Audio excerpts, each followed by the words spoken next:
Shri.B.K.Hariprasadji Hariprasadji, sorry. Thank you, Vice Chairman, sir. I compliment Mr. Vijay Sai Reddy for moving this Constitution Amendment Bill for the reservation of OBCs in the assemblies and the parliament. It's almost 72 years now. The adequate representation has been denied for this vast population of this country. The spirit of the freedom struggle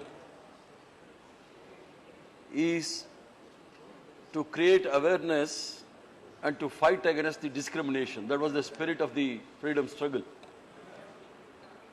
At 72 years now, the majority of the OBCs and the deprived classes feel that the freedom has transferred from British to the bureaucrats. The bureaucrats dominate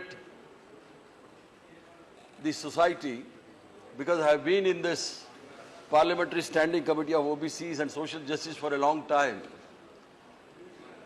and getting some issues solved in the center or the state government, it is a Herculean task. Sir, it is a representative democracy where each and every citizen should have a say in governance. That is the spirit of Swaraj. But unfortunately, whether it is Congress or any other political parties, it is very tough to pass this bill because it's dominated by the dominant class of the society. Sir, there is a lot of discussion in this house and outside also that reservation will spoil the merit in the society. Sir, let me quote. I come from the southern part of the country. Majority of the states have got the reservation. Karnataka has got the reservation of 38%. Earlier it was 52%, then it came to 48%, now it is 38%. Tamil Nadu has got 69%. Kerala has got 40%. Andhra has got equally a good number of reservation for these OBCs. If you compare, if you take the index of human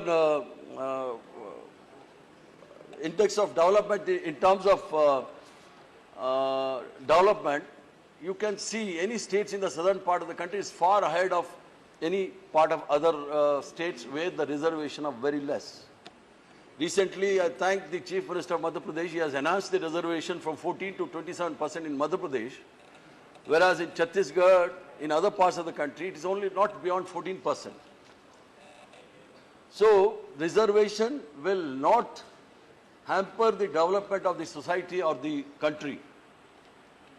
If at all, if their argument is true, Tamil Nadu would not have been the role model for the entire country, sir, because the BJP will be quite happy to say that Gujarat is a role model. But till now, it's already 6 years now, but we have not understood what is the Gujarat model. Except Nirav Modi, Mehul Choksi, these are all the models which are available. But if you take the example of Tamil Nadu, you can go to any district, you can see the development there. Because I can't, not only Amma, all the Dravidian parties under Kamraj and all the Dravidian parties have contributed for the development of... Hariprasadji, please address to the chair and just come to the subject. Because I have to satisfy my friend Mr. No, sir. It has to be clarified. But Tamil Nadu, right from days of British presidency, it is ahead of many other states. Unfortunately, it is not getting its due share. Thing is, now the 69%, sir. Bangalore has got the 38%. We are the second capital of the Silicon City. Andhra has got almost 38% of reservation. They are the third capital city for the information technology. Where are these kind of development in other parts of the country, sir, where they talk of reservation? So my point here is, since it is a representative democracy, we need representation of all sections of the society in the parliament, in the assembly.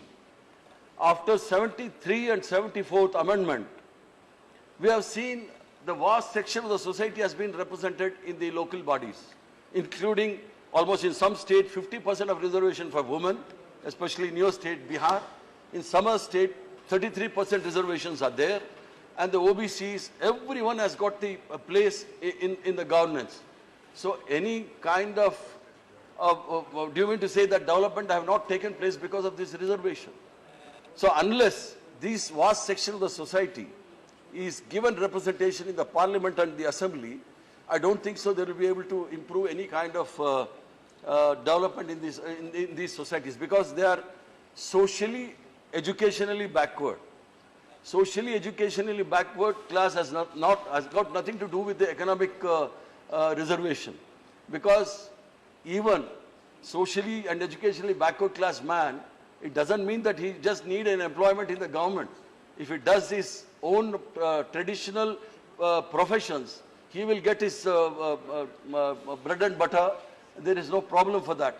But to say, because this country belongs to everyone, naturally he should have a say in the governance. That's the reason I am supporting the bill of Mr. Vijay Sai Reddy, because since the reservation has been given to the OBCs in the local bodies, the same should be extended to the assemblies and the parliament, so that all sections of the society may represent and their grievances can be highlighted. Because Tawchand Gelaji is a veteran in the social justice ministry. We have been discussing, and we have discussed in this August House for quite a number of days about the plight of these backward classes. So, sir, even one of the most prestigious institutions, Mr. Jairam Ramesh knows, Indian Institute of Science, one of the pioneer science institute in Bangalore, it was established in 1907. The first OBC got into that Indian Institute of Science way back in 2007. Only after Mr. Arjun Singh introduced that reservation for OBCs in the post-graduation education. So that means for almost 50 years they have been denied the entry to the Indian Institute of Science for no reason. First, sir, for your kind information, I was the member of that Indian Institute of Science in the council. So in the first meeting, everybody was making a mockery of this reservation. I didn't say anything, but finally I said it is the act of the parliament. You have to implement that act of reservation. Then they had called for the application of this OBC. About 50 applications had come for the higher education. Out of 50, 23 got selected on the first attempt without any recommendations or any other coaching. But that talent was denied. That opportunity was denied for this vast section of the society. The first OBCs got into this Indian Institute of Science in 2008, almost 100 years. So this is the fate of OBCs, because there is a trend in this country, sir, that has come out from most of the films also. If you take a drunkard, they will show one religion. If you take up an issue of a smuggler, another religion is shown. If you take up a gunda, he will be known as a OBC. If he is almost fit for nothing, they will say he is a Dalit, as if the other communities are far ahead of all these communities. Sir, we are all equal according to the constitution.